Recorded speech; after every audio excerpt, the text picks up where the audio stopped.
Bonjour, toujours un plaisir de vous retrouver sur My Naturopathie TV.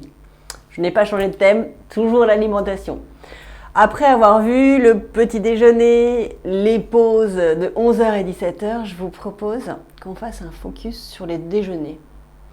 Qui en général, lorsque je pose la question à tous les gens que je peux voir, ou que je côtoie, ou que je vois en consultation, ou même en entreprise, c'est pas vraiment un souci ce déjeuner.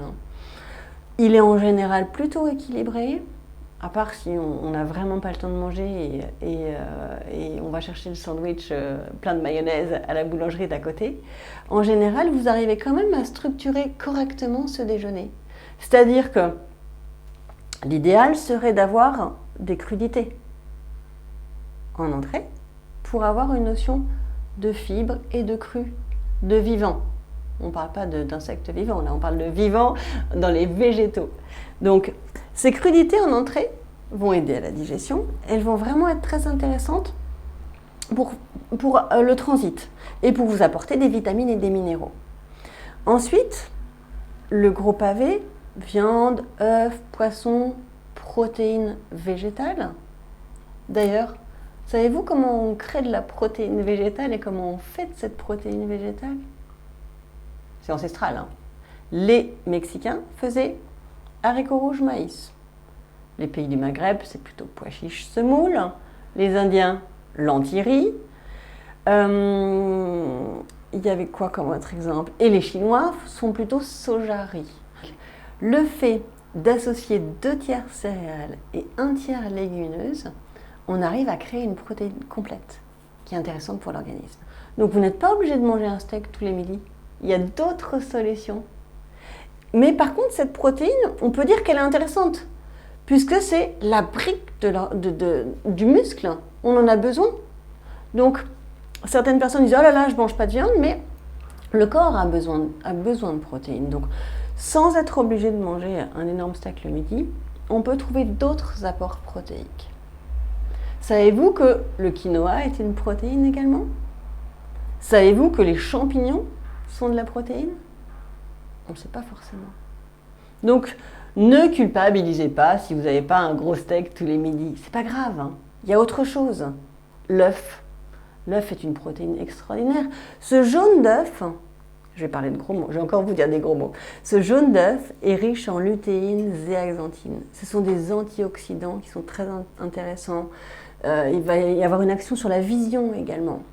Par contre, attention, ce jaune d'œuf, œuf coq, œuf sur le plat, œuf poché, pas de souci, ce jaune d'œuf reste liquide. Si vous faites cuire ce jaune d'œuf en œuf dur, cette bonne graisse,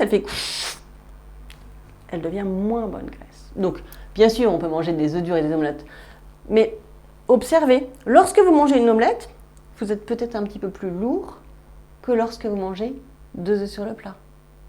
Faites votre expérience, encore une fois, je vous pousse. Faites des tests avec votre alimentation.